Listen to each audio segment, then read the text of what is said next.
So much of my thoughts about my menstrual cycle have been negative for so long. And it wasn't until my mid 20s when I realized, wait, this is not a problem. Is it just me, or have so many of us been caught up in this habit of demonizing our menstrual cycle? Every month for years, I was dreading that time of the month, but I realized that I was only dreading it so much because I honestly didn't understand it. It felt like being in a war, me against my body, or me against nature and biology. At some point, it hit me like, girl, what are you doing? I realized that so much of my thought pattern and my words as it related to my menstrual cycle were extremely negative for so long. I would just, every time my menstrual cycle came, it was just the worst thing that could ever be happening to me. I was so negative about my menstrual cycle. And I definitely think a lot of it was influenced by just not really having, I think it was the lack of knowledge about what my menstrual cycle even was, about the how profound it is, how amazing it is. I was never told that story, how unbelievably miraculous this human body is and what it's doing and how it's taking care of itself and how it's healing itself and repairing and rejuvenating. I was never given that story. I didn't have that knowledge. So a lot of what I was getting growing up when it came to my menstrual cycle was that, this is how you fix this. It was more of like a problem that needed to be fixed. So much of my thoughts about my menstrual cycle have been negative for so long. And it wasn't until my mid 20s when I realized, wait, this is not a problem. And I don't need to feed myself negative thoughts about my menstrual cycle.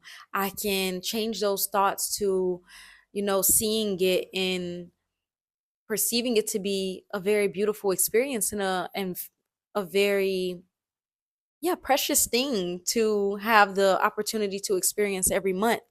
And I think that alone has been such a big shift. During my menstrual cycle, I do not entertain negative thoughts and say negative words about my menstrual cycle. I am so soft with myself. I've learned to be gentle with myself. I've learned to say I need rest. I've learned to acknowledge that my body is going through a process that requires me to rest.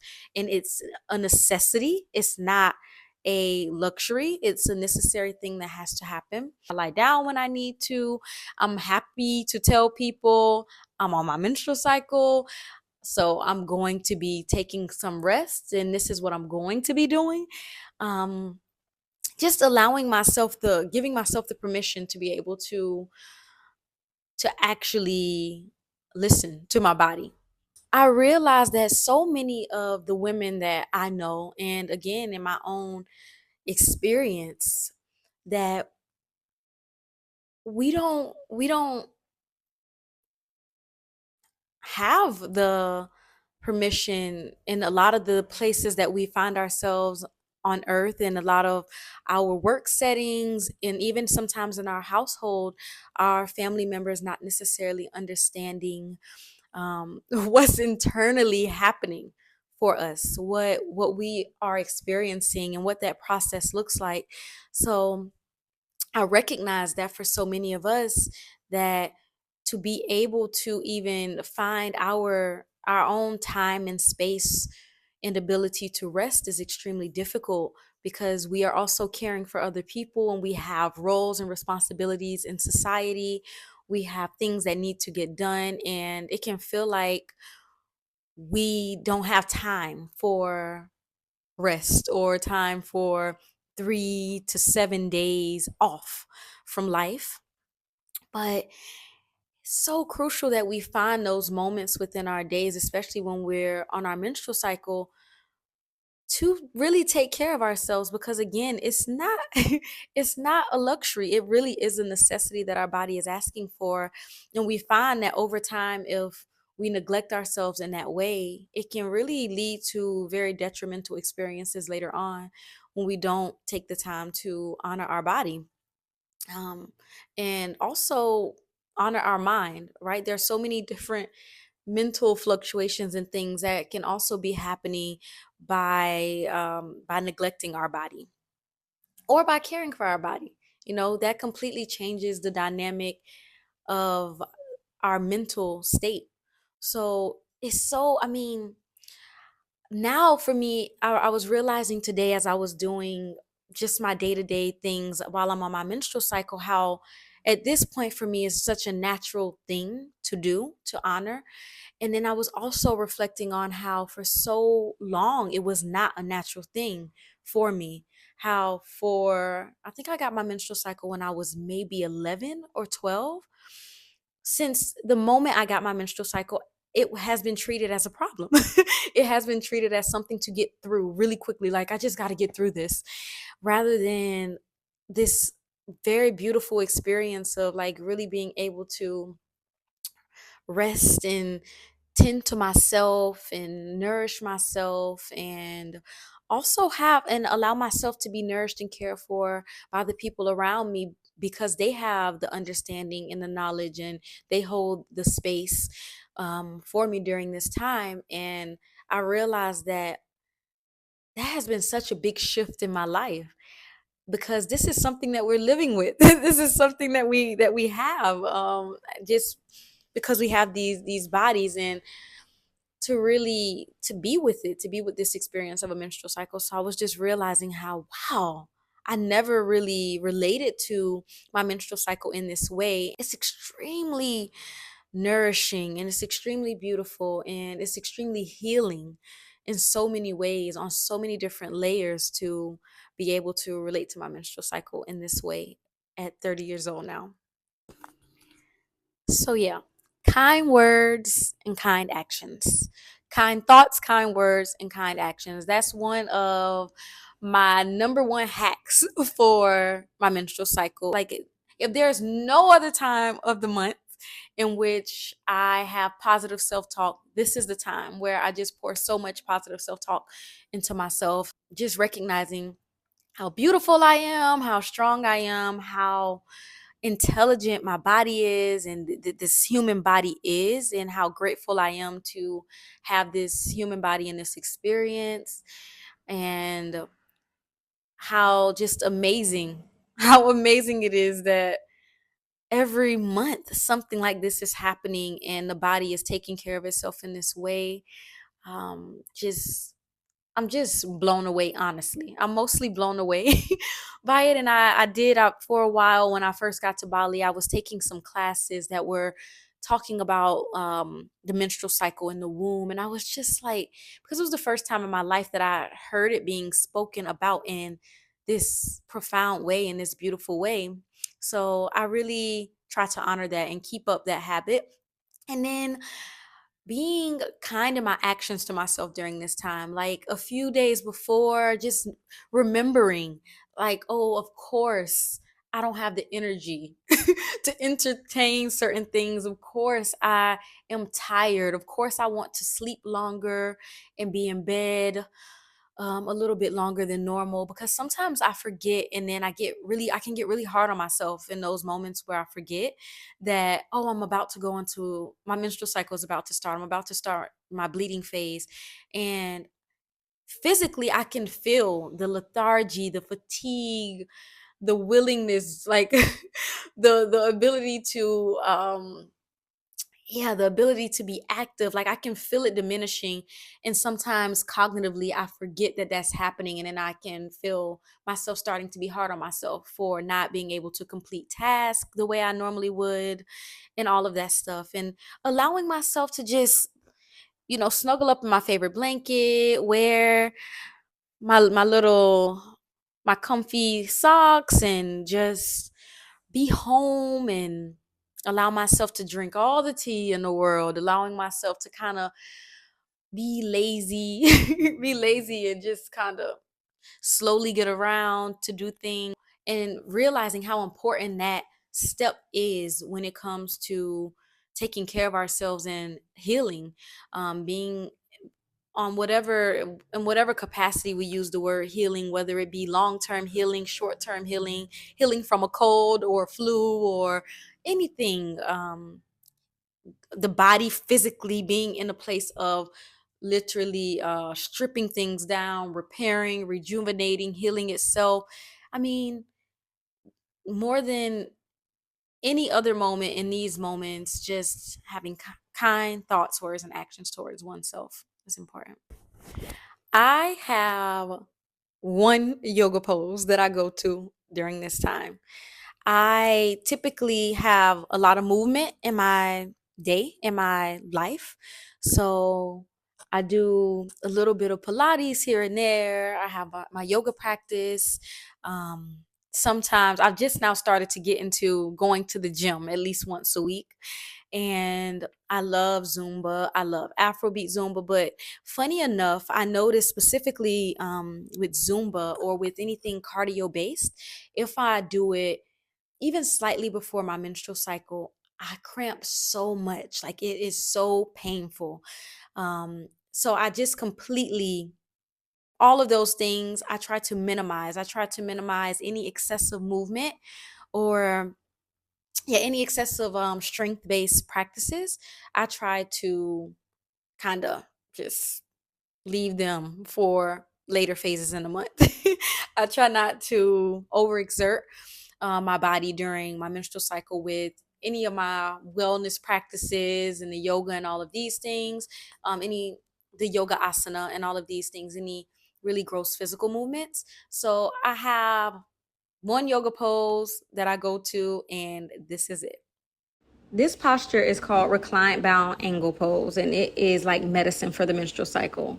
You can use as much support as you want with pillows and cushions under your spine, head, your knees. And I like to stay in this position for about 5 to 15 minutes. It depends on how I'm feeling.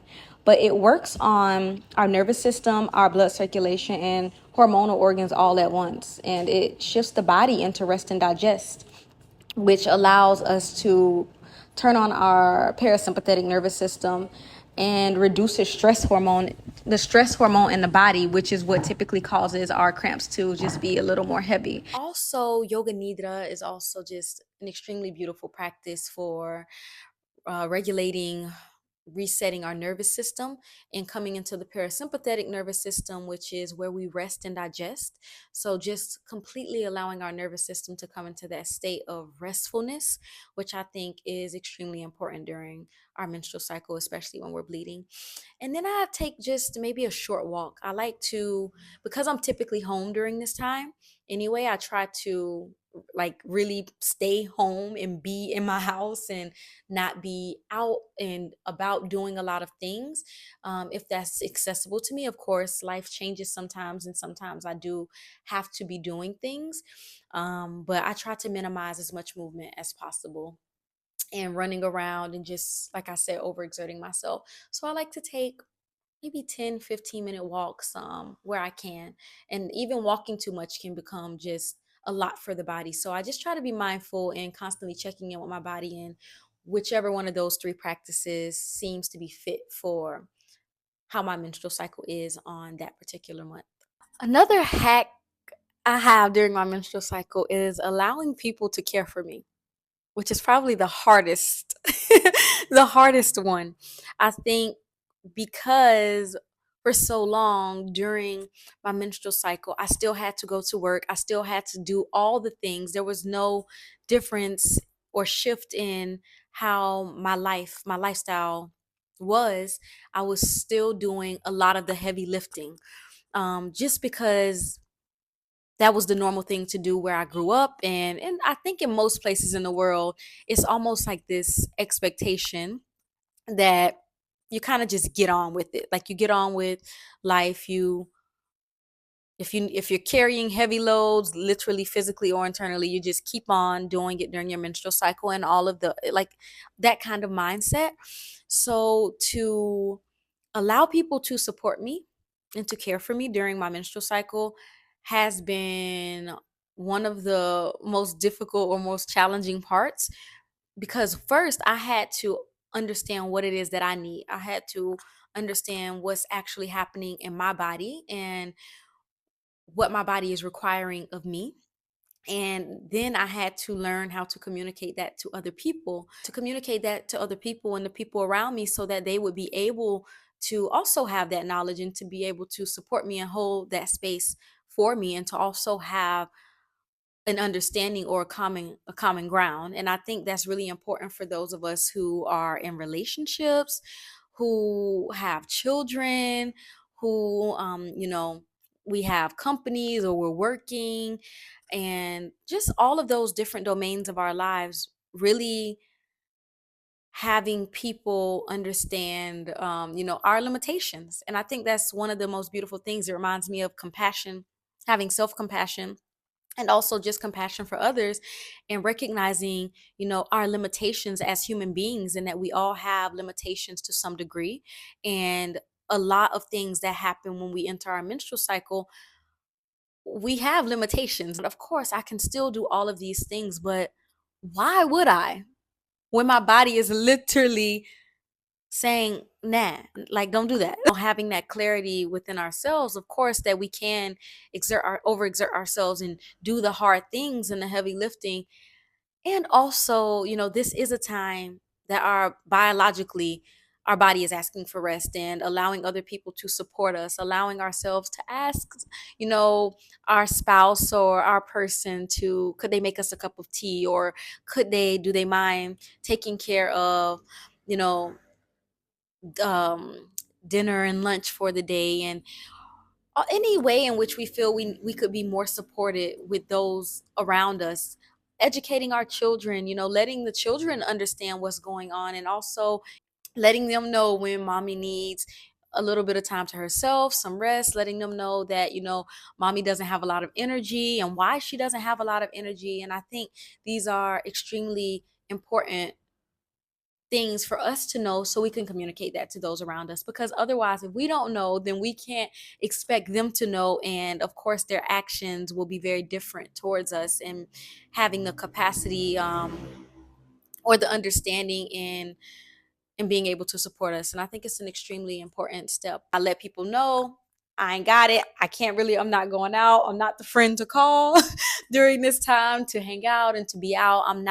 I don't find myself being extremely social during this time. I really find myself wanting to retreat and to be home and to be cozy and to be wrapped up. Just making that clear to the people around me and allowing them to support me. Oh my goodness. And one of my favorite um things to do during my menstrual cycle, in general, I find myself to be a very creative person, and I love creating things. But sometimes, just because of the busyness of life, um or the duties of life, I will find myself not creating as much as I genuinely want to. So during this time, I allow myself to create. I allow myself to create, whether it be with my words, with journaling, with writing poems. I allow myself to dance and, you know, I don't know, do something like just be silly and create things that I probably normally wouldn't. I'll allow myself to play instruments and to explore things like that. I get really interested in, I don't know, I just find myself getting interested in things that I normally overlook or don't have time for. So I really allow myself to tap into the energy of just creating, whatever, in whatever way that may look like, whatever way. And it's not creating something because later on I want to use it or do something with it or sell it. It's just creating for the sake of creating, making things for the sake of making things, having ideas just for the sake of having ideas, and not necessarily getting fixated on them being profound or amazing, or creating something that's like the work of Picasso. I'm not trying to go there with it. Just allowing myself to create in any shape, way, and form, and seeing what comes out. And it looks different all the time. Like now, I've been really into learning the handpan and an instrument called the Rav.